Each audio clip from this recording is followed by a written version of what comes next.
Alright troops, welcome back to the Anvil Power Hour. I think we're on episode 10, I want to say. I should have checked beforehand, but I didn't. So, nonetheless, we're definitely getting close to double digits, if not in double digits. So, Chris, how's your week been? What have you been up to?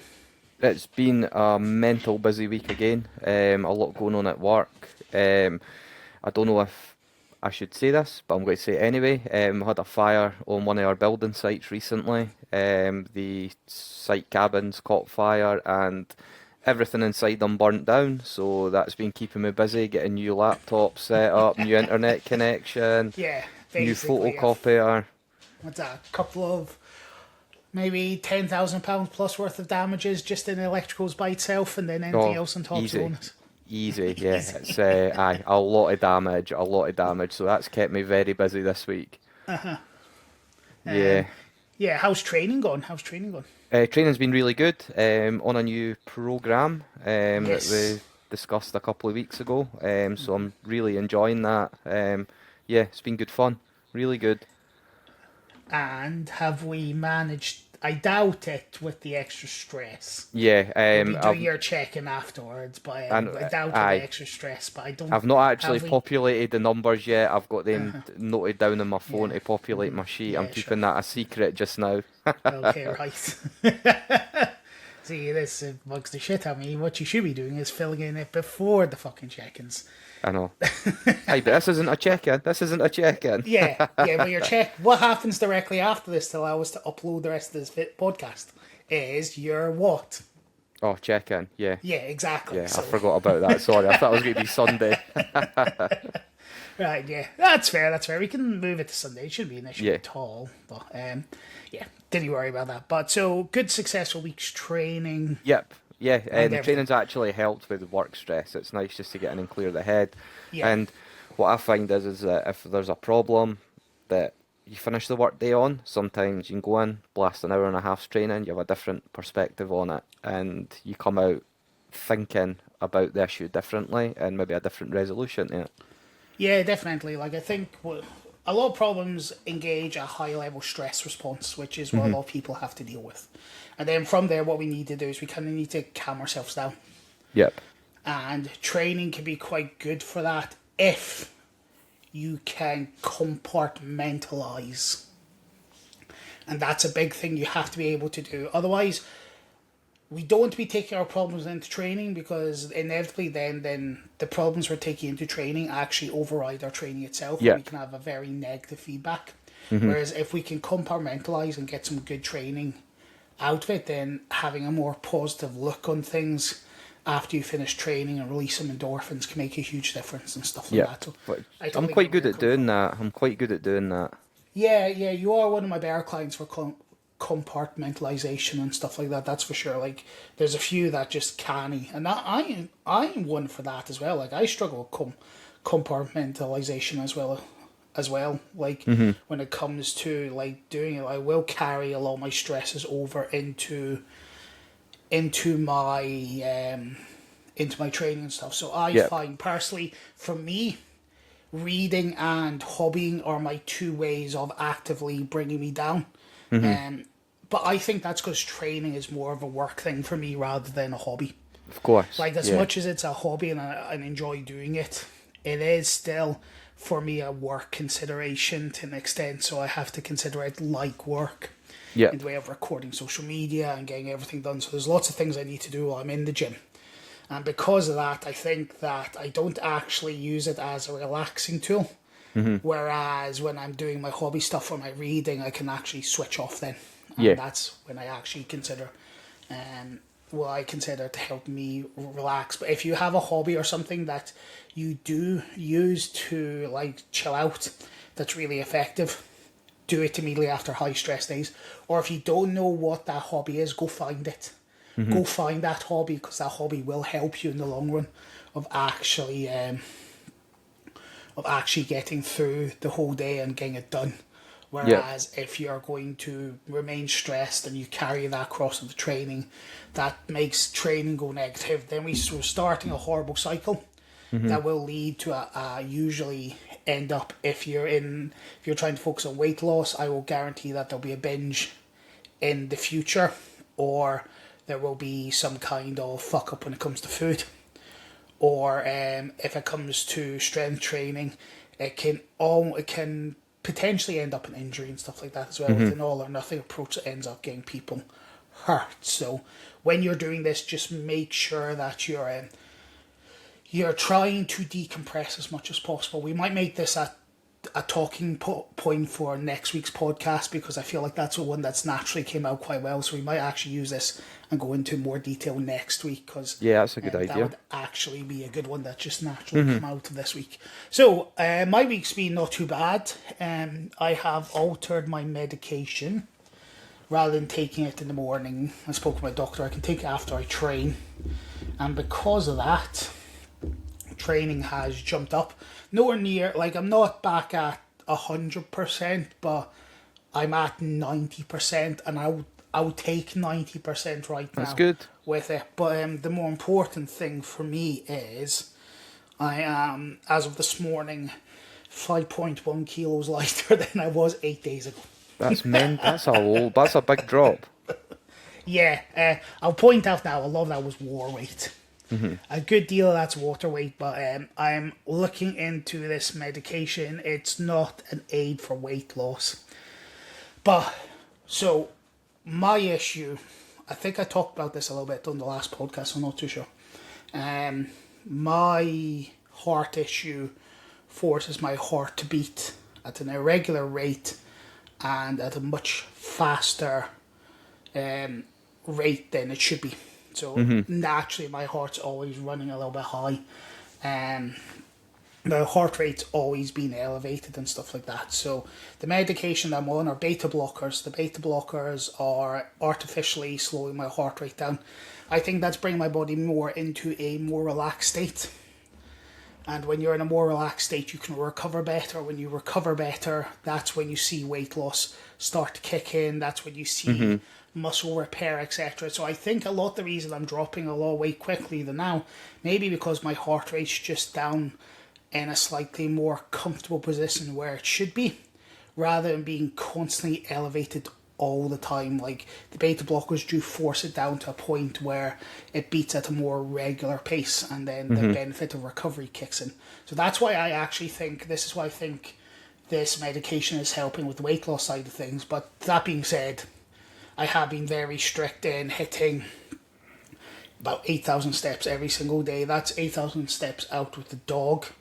That's not including stuff just pondering around the house. So I don't know what I'm in total, but I try and make sure I track my outside stuff, like when I'm wandering around the shops and gyms, etc. But I don't tend to track my in-house stuff so much.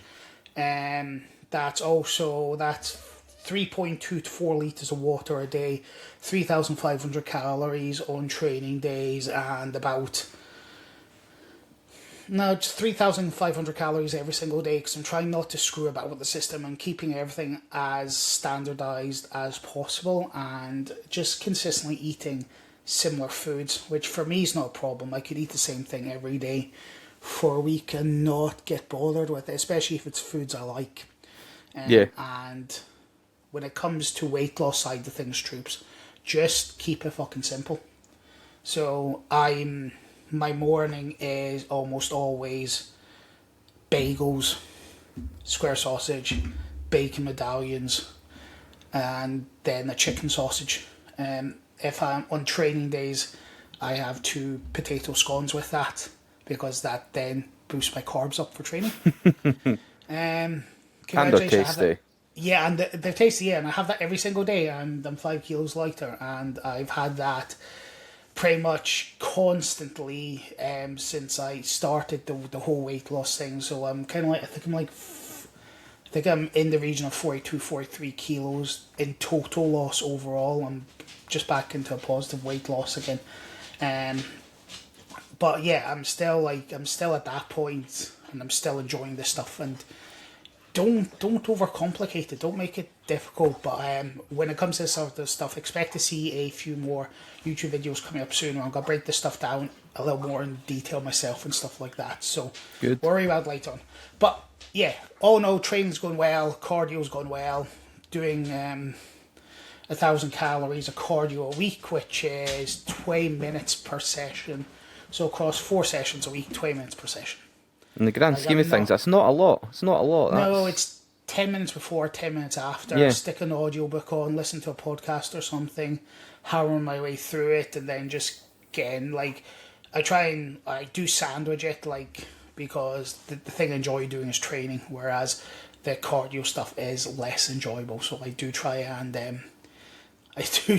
just sandwich it, so it's a little bit more interesting, but it works for me. Like, that works for me. And as long as my tracker, I've got my watch here, and I use my watch for tracking my cardio on and stuff like that.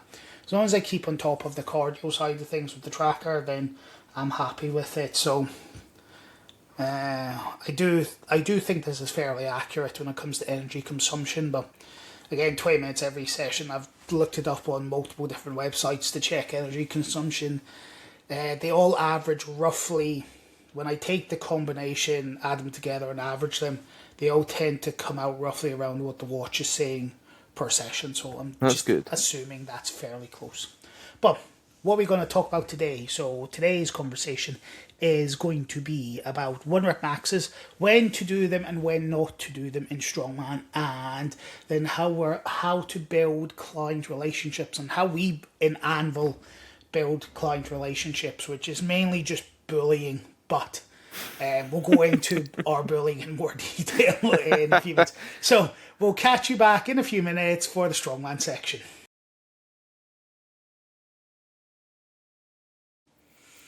All right, troops, we are back. It's time to start talking about 1RMs. So, Chris, your thoughts on 1RMs? Yes, so for me, I think there is a time and a place for 1RMs, and I think it should be discussed with who your coach is. So you have that conversation, you tailor training around it, and build up to it. I know historically, pre-training with you, that I would try and hit 1-rep maxes too frequently in training, and sometimes you'd maybe be 10 kilos off what you hit previously, and that can have quite a negative effect on you mentally because you think you're getting weaker. That's not that at all. You've just not tailored your training around it. You've just let ego get the better of you and thought, you know what, I'm going to try and 1-rep max this. Yeah, and I think there's a few reasons, like, for 1-rep maxes, and ego is a big one. Off-plan 1-rep maxes, I think they are actually strength killers, because I don't think they allow you to maximize the load.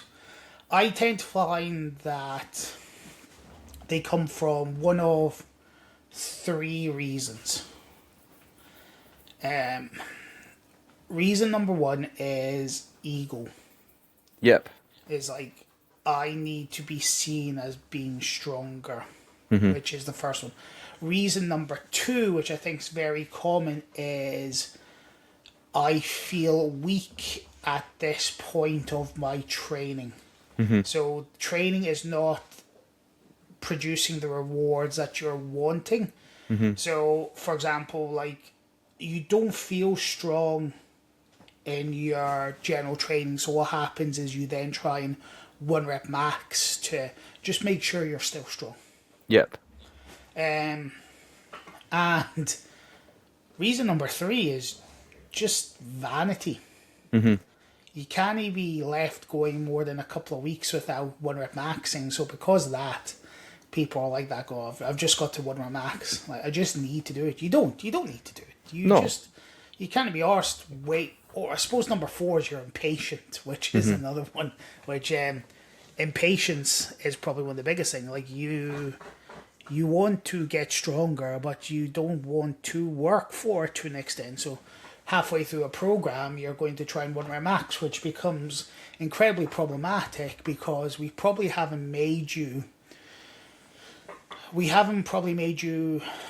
physically and physiologically as strong as you possibly can be. Because one thing that you tend to miss when it comes to 1-rep maxes, ironically enough, is your central nervous system. Because most people fail not because they're not strong enough, because their central nervous system just dies a death on them.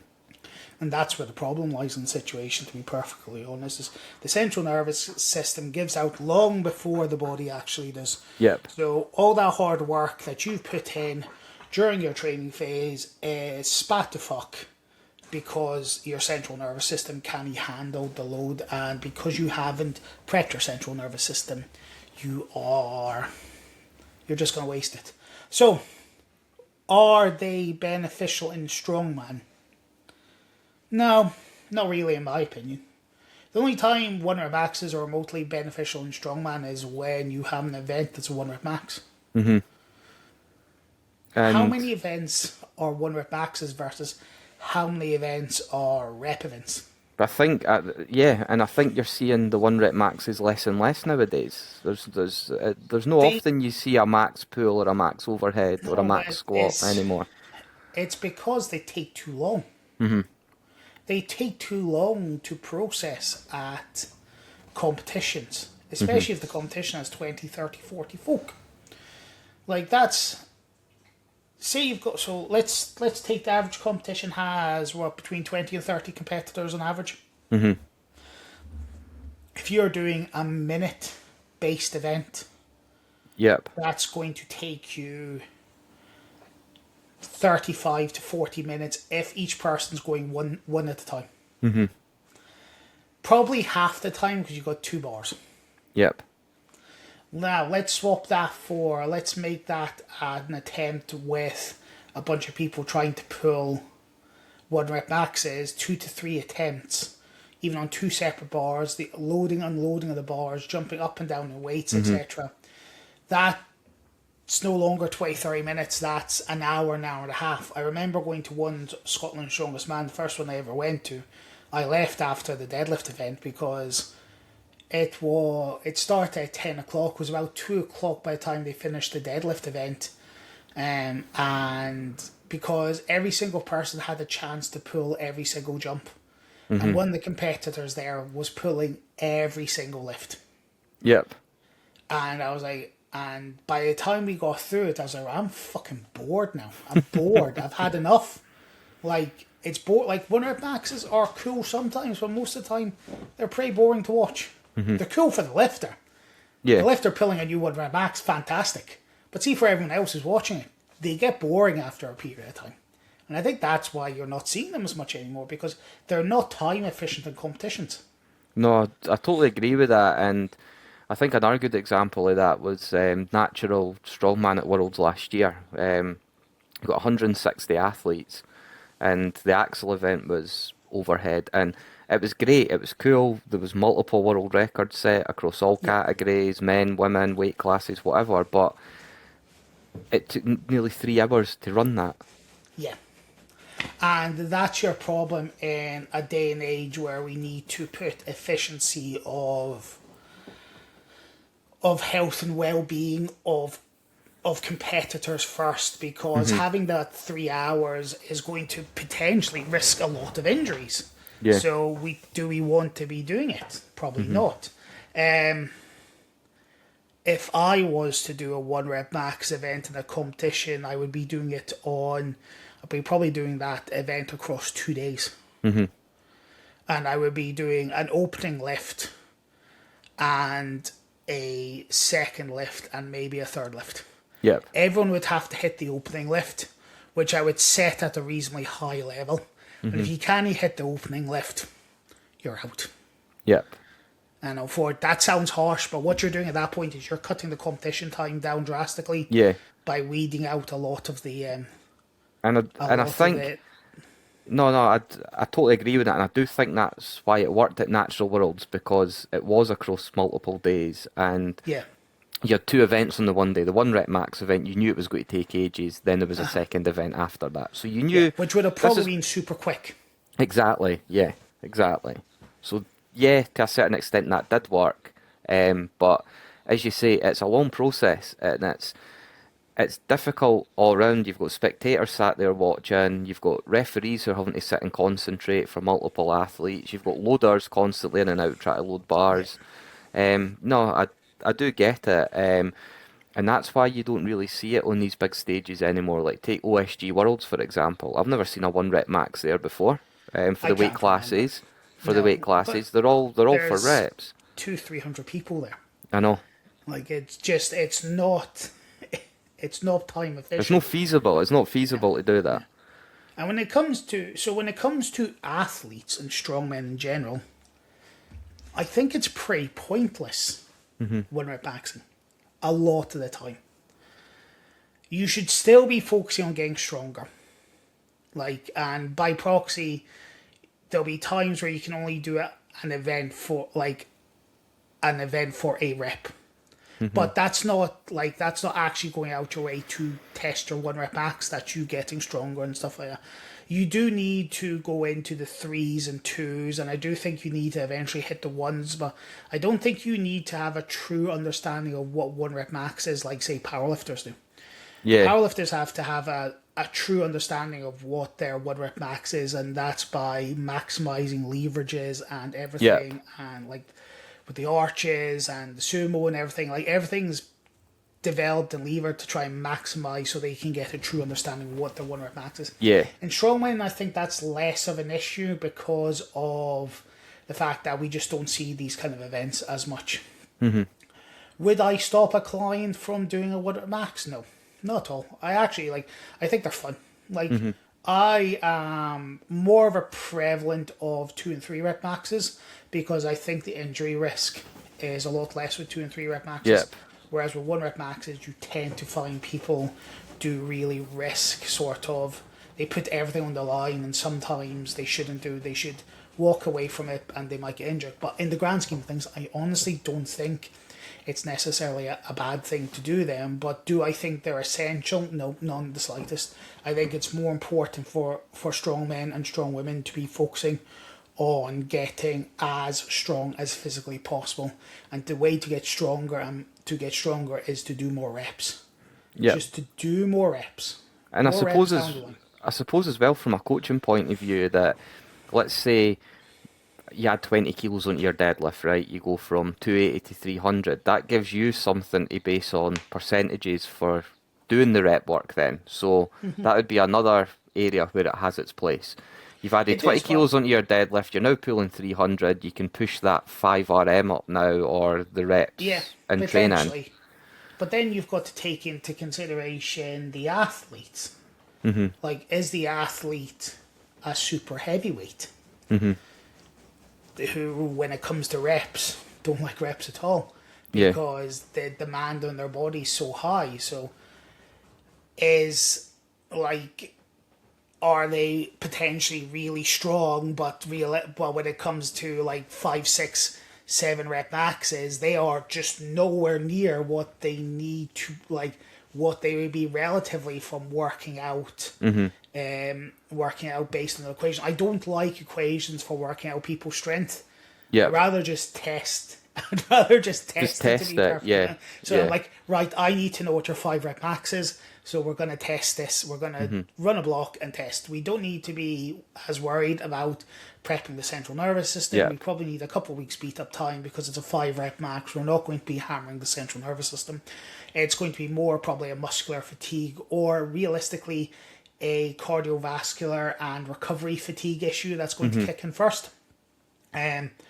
So that's where we work on those sort of things. But like I'm a very big proponent of pushing, say, like 5 rep maxes, constantly pushing them to a point. You've seen, I think you have them in this program to an extent. I think you have do you have a 6 rep max on your RDL or an 8 yes, rep I do. max on, yes, 6 on RDL. Yeah, that's right. Yeah, so which with 2 back off sets of 10. So we are currently trying to work your 6 rep RDL max over the next couple of weeks. We're trying to push those number up by focusing on getting it fairly heavy in the first week, and then each week we're going to add more weight on, and we're going to see you get stronger.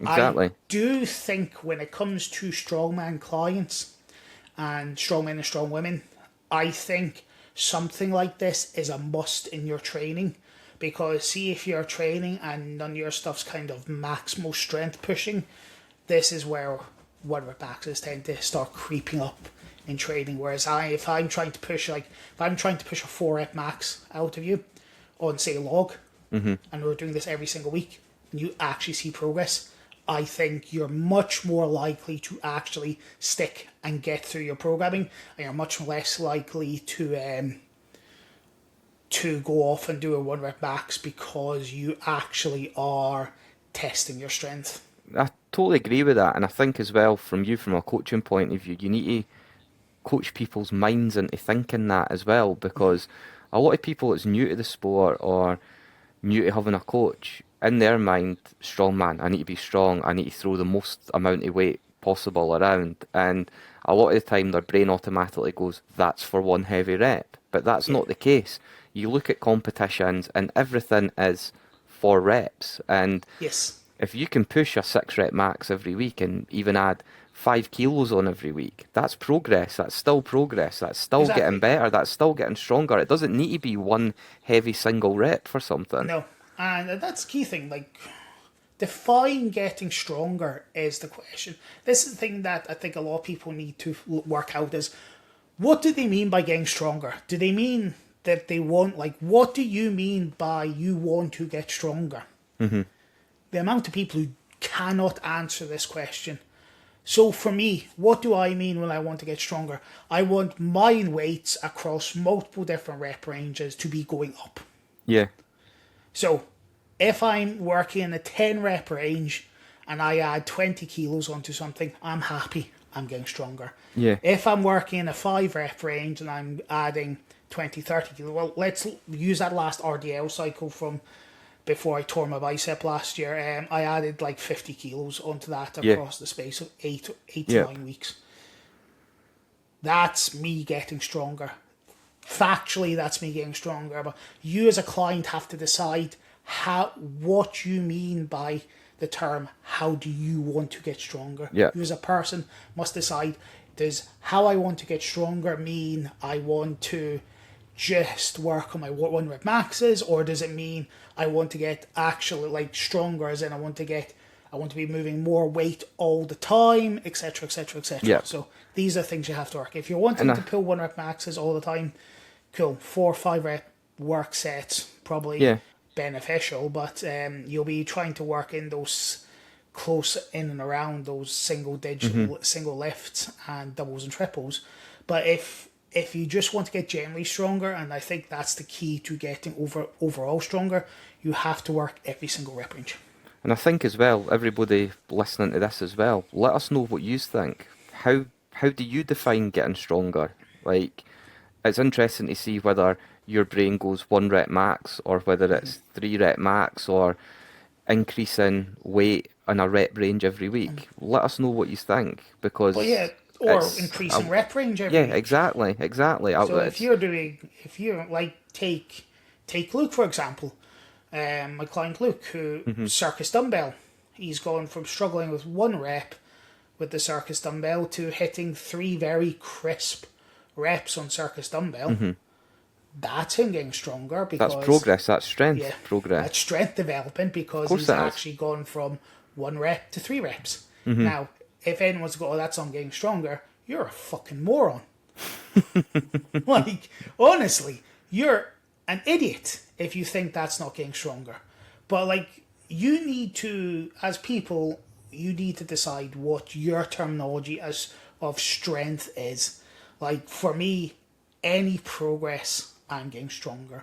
Yeah. And that's why I'm always happy when I go into the gym, because at least one of my lifts in a training session, because I track everything, and this is why you need to track the weights and stuff you're doing, because if you're tracking everything, I could walk away from a training session going, well, okay, I may have not increased my RDL this week, or I might not have increased my shoulder press this week, but I added 3 extra reps onto my overhead, onto my incline dumbbell press, or I jumped up a weight on my leg curl, or I've increased the weight on my lat pull down, or I've increased rep range on my lat pull down.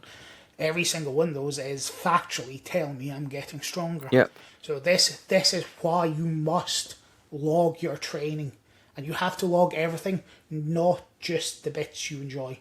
So not just the core exercise, but logging the accessory and the sort of other exercises are a must as well.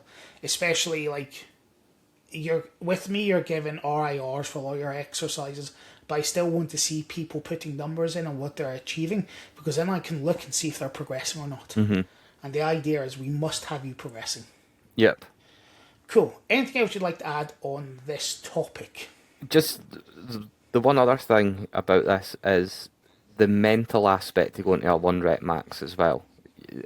Even though you're prepping your body, nutrition, whatever, again, if you just jump into it off the cuff, you're not mentally prepared for that. Your brain needs to be switched on for that. And again, if it's a 12-week training block building up to a 1 rep max, that's getting your brain mentally prepared for it. You can't just jump into it and do it. The mind has to be there. Yeah, it's about unleashing the darker bits of your brain as well. Like, you need to get that aggression start to be settled in. Like, you have to learn how to unlock that aggressive part of you. Do not lift angry. Never lift angry, but lift aggressively. If you lift angry, you're going to get hurt. If you lift aggressively, you're more likely to use adrenaline, and then that's what you're looking for. So it's about teaching your body to use adrenaline to actually get through all that kind of stuff. So, yes, off the cuff 1 rep maxing will absolutely fuck your progress. You'll maybe see a jump, or you might get a wee jump, but are you sacrificing a much bigger jump because you've decided to go for a wee jump? You'll never know. I know, that's it. Because once you've pulled that 1 rep max, your central nervous system is then now working in a bit of a deficit because it's fucked. And it takes a while for the central nervous system to bounce back. Yep. And that's a big reason why you shouldn't off the cuff 1 rep max, especially in a peaking process, because you're about to pull some big weights. And if you are frying out beforehand, you're not doing yourself any favours. Exactly. And the term that we've coined for this in Team Anvil is going feral. Yeah, going feral. Basically, going off and doing your own fucking shit. Like a wee feral fly. But we nickname it going feral because you gotta make a joke out of it as well. Like, as much as it's annoying, once someone decides that they're going to go feral, ain't fuck all I can do to stop them, because they'll have done it and then messaged me afterwards. Like, it's one of those ones where it's going to happen as soon as that little clock in your brain clicks and tells you it's feral time.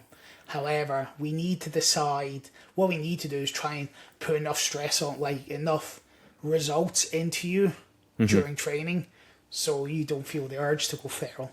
Or maybe just have a bit of fucking self-discipline. And if you're lucky enough and you work with Craig, you'll even get a meme made about it. Yeah, and if you want to see what we're referring to, scroll back for 2 years ago when I pulled 300. It's the greatest meme ever made. All right, we'll wrap up the coaching session. We're going to take a quick break and then we'll be back in a few minutes, and we are going to talk about how bullying in Team Anvil helps build community. See you in a bit.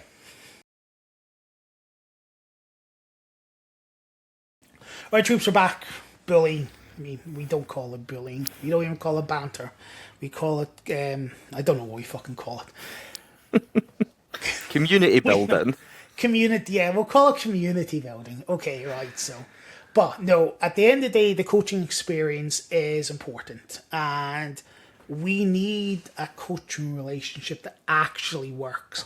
And this isn't just, when you come to work with Team Anvil, you are not working with me, and I am here to fix your calories, and I am here to help you with your exercise programming, but that's about 30% of what I do.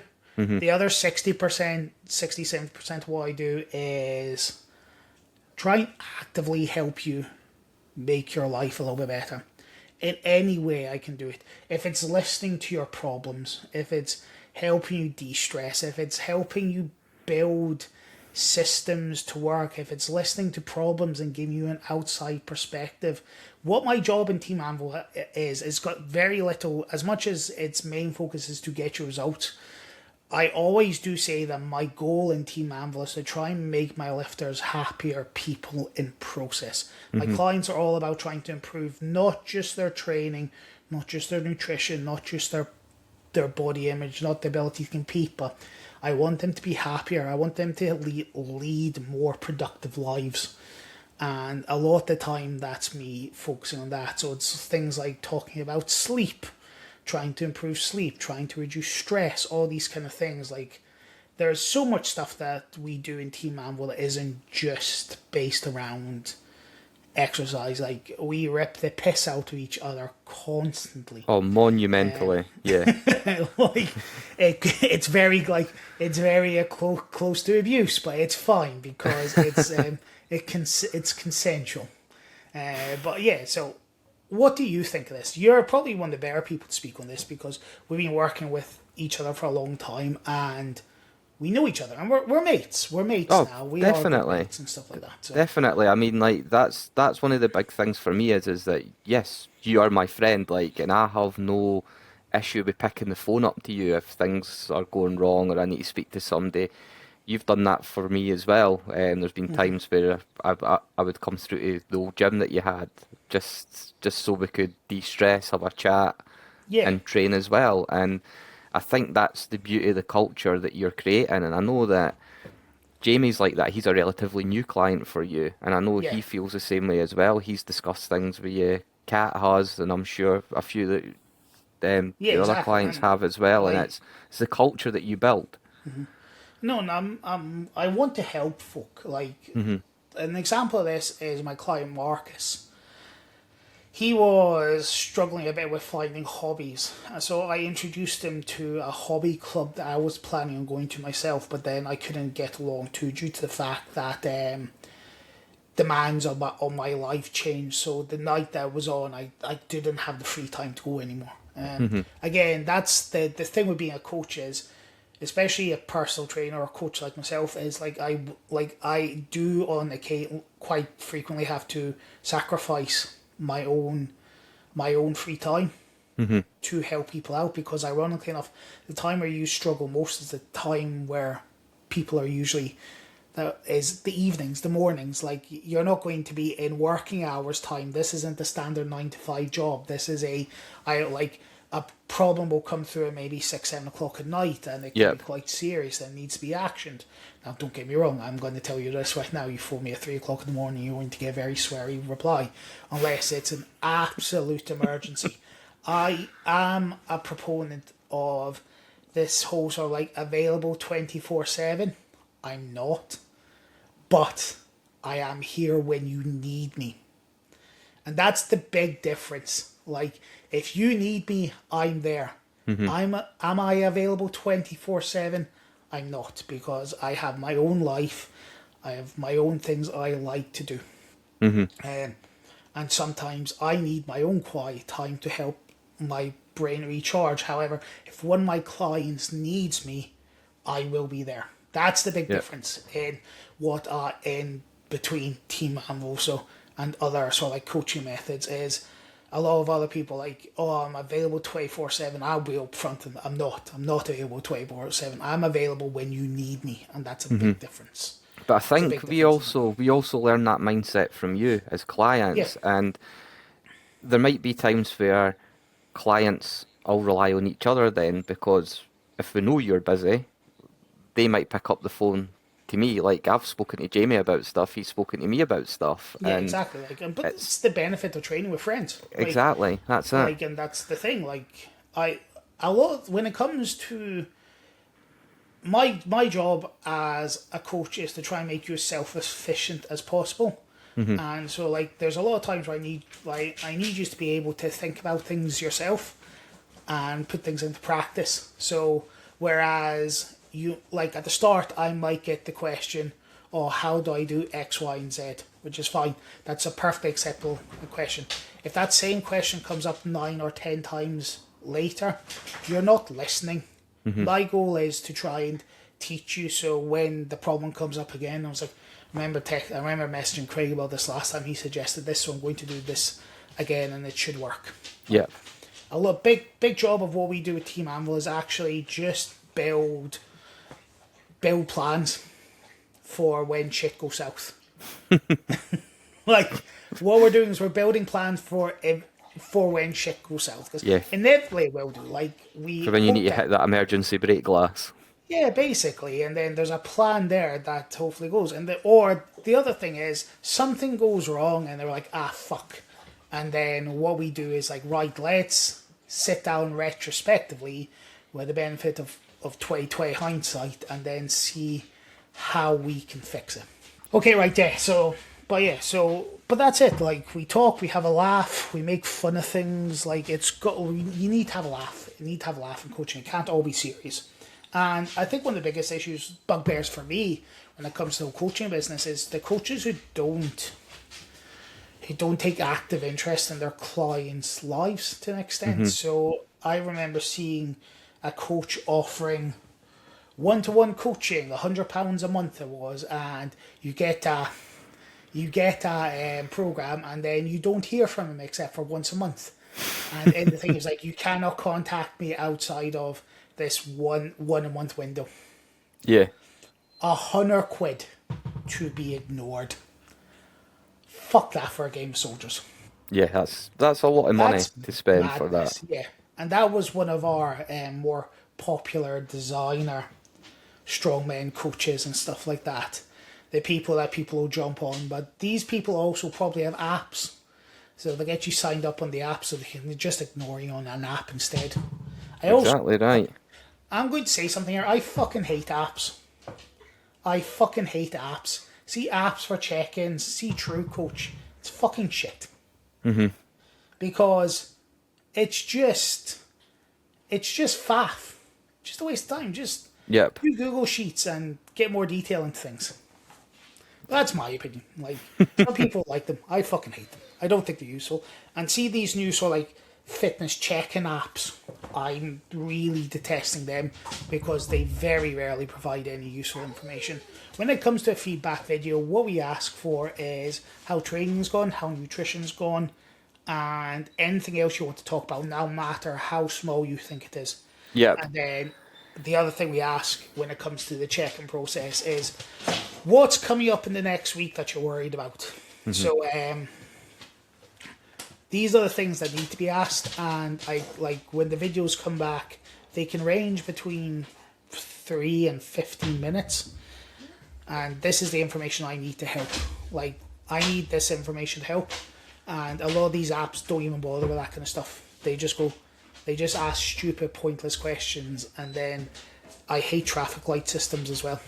I hate like red, yellow, and green traffic light systems. Oh, your recovery was red this week. Well, actually, was it? Or is it that just your interpretation of it? Like, when we go into deeper details, do we actually find out that there was it wasn't red, it just perceived as red and stuff like that, whereas it was actually not so bad. So, like, my watch has been telling me this week my sleep's been utter shit, but I've probably felt the most rested and recovered I've felt in weeks. And I'm like that going, my watch is going, oh no, your sleep's terrible. I'm like, it doesn't feel terrible. But, like, this is the issue with a lot of apps. When you put data into it, like, they interpret data in different ways. So, like, and that's where the problem lies. Of course.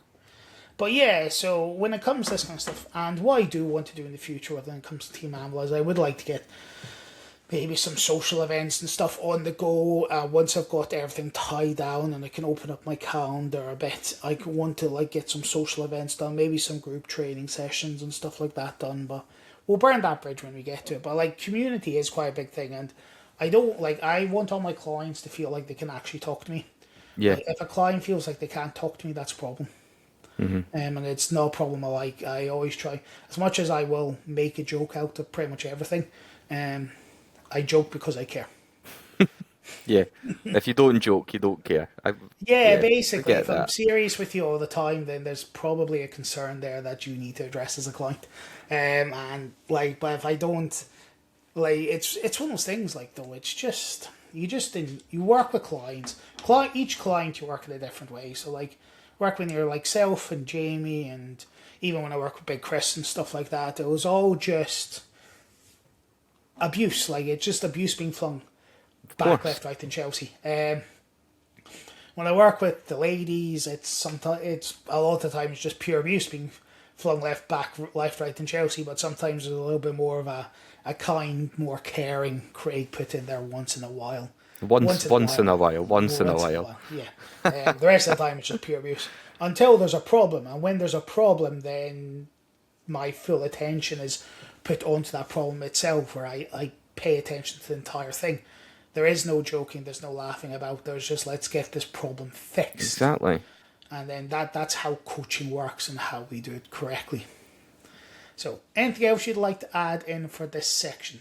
Yeah, just I think you actually, it was a recent post of yours that actually touched on the culture and the community as well. Like, I know it was aimed at nutrition, but when you read the post, you knew what certain members of the team done for jobs. You know what I mean? Like, yes. So that was the one that went out the other day, which was the question, the progress question, which exactly. is what's coming up in the next week that you're worried about. Exactly. Yeah. So you knew what certain people do for jobs. You knew how to tailor nutrition around that, how to tailor training around that. You take an active interest in what we do because it helps you. Yeah. Because, like, I can't give, say, Stuart, my client Stuart, he works on average 10 to 12 hours a day. Mm-hmm. Including, unfortunately, right now, because they just got rid of the other person who does his job. And he's taken on the entire role. That includes now looking at weekends sometimes as well. So, like, managing his free time is more important to me sometimes than worrying about his nutrition and stuff like that.